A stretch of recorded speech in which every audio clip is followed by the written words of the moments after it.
Are you weird and looking for an equally weird place to call home? If so, perhaps you've had your eye on Portland, Oregon. They're known for hippies, hipsters, and combining bacon and maple donuts. That's a pretty weird combo.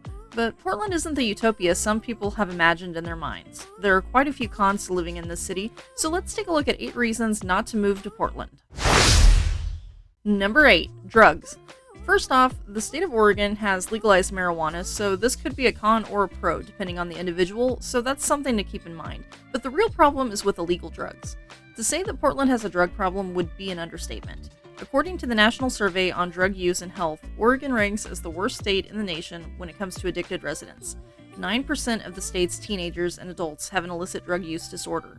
They ranked first in terms of methamphetamine and prescription opioid misuse. When you add in legal substances like alcohol, the percentage is 18% of those over the age of 12 having an addiction.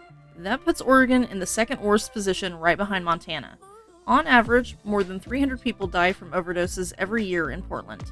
The city has decriminalized possession of most substances, so opponents of the measure say that the city's streets have turned into an open-air drug market, with people using in broad daylight on the streets.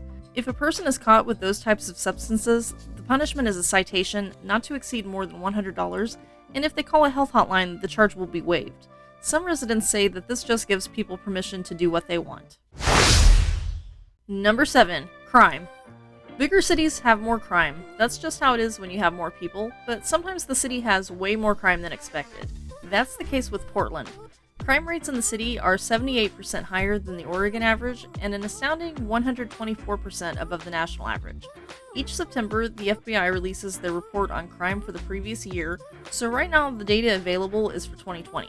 For that year, Portland reported 53 murders. On a per capita rate, that's 8 murders for every 100,000 people. For the rest of Oregon, the rate is 2.9 per 100,000 people, so it's quite the difference. If you live in Portland, you also have to pay close attention to your belongings because the property crime rate is 142% above the national average. They reported 31,416 property crimes. That's a lot of thefts and burglaries. Number 6. Weather. Depending on your weather preference, you might like or absolutely hate Portland weather. This is the kind of place for people who hate snow and too much sunshine but love rain. It's a moderate climate, so there's very little snow despite its northern location. The coldest month of the year is December, when they have an average daily temperature between 35 and 46 degrees Fahrenheit. In the summer months, the average temperature is 81 degrees. It's recommended that anyone visiting the city dress in layers, especially a light jacket, because you never know when you'll get a sudden rain shower. They average 36 inches of rainfall each year. If you're the type of person who likes to be out in the sun, this probably isn't the city for you. They only average 144 days annually, which is well below the national average of 205 sunny days. Number 5. Impending earthquake. If you would consider yourself to be a doomsday prepper, you might love Portland. According to science.org, the Pacific Northwest is just waiting for what they call a megaquake to strike. Off the coast, there is a subduction zone, which is where one tectonic plate slides underneath another plate. This particular subduction zone, the Cascadia, has been known to cause problems before. In 1700, there was a magnitude 9 earthquake that sent a tsunami all the way to Japan. But in more recent years, it's been quiet. A little too quiet if you ask the experts. They say that every 500 years or so, a giant earthquake strikes the Cascadia, so it's expected to happen sometime in the near future. They place the odds of a megaquake within the next 50 years at roughly 1 in 10. If that doesn't concern you, maybe regular earthquakes will. During one 24-hour period in 2021, there were over 50 earthquakes recorded off the coast. As a bonus, there's also an active volcano to the north of Portland in Washington, Mount St. Helens. I lived in Portland as a kid, and I was there when the volcano erupted in 1980, and our entire neighborhood was covered in ash. It killed 57 people and destroyed 200 homes and 185 miles of highway. Geologists say that future eruptions are likely to be even more destructive.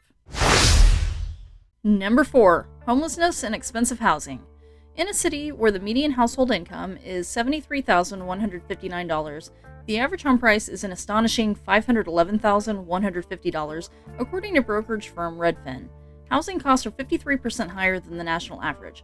So how does that math work out? The sad answer is that it doesn't. You either need to save for a long time, get some sort of windfall, or rent a place for your entire life. This is a city where burnt-out homes are priced at $260,000. So what happens when homes are unobtainable for the residents? Homelessness rates skyrocket, that's what. An estimated 5,228 people are experiencing homelessness in Portland. The city only has 1,365 shelter beds, so there are people everywhere, sleeping in tents, vehicles, on sidewalks, pretty much anywhere that they can find a rest, really. The truly heartbreaking thing about the statistics is that 17% are families with children who have fallen on hard times. When the city did their count, they found 374 children under the age of 18 on the street, most of whom were in families. The data collectors were finding more families living in vehicles than expected. The number of homeless individuals in Portland in 2022 is approximately 50% higher than it was in 2019. I know that there are some people that would say this is a drug or mental health issue. There is some element to that for sure.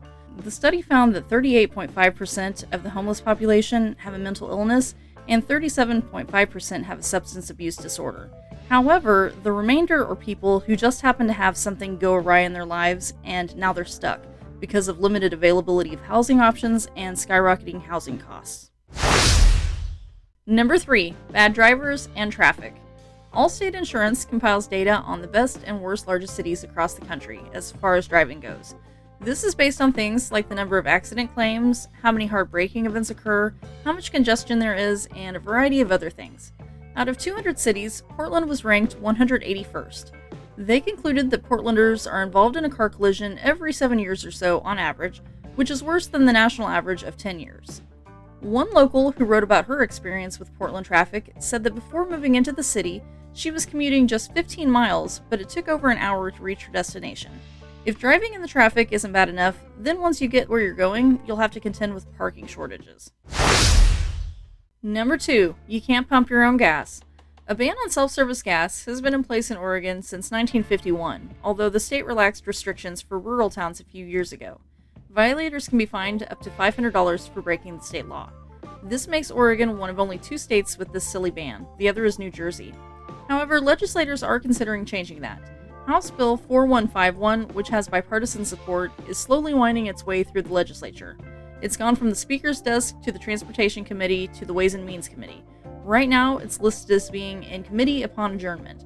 So we'll see if the government will finally trust Oregonians to pump their own gas, or if they'll continue to be treated like they're incapable of doing something so mundane.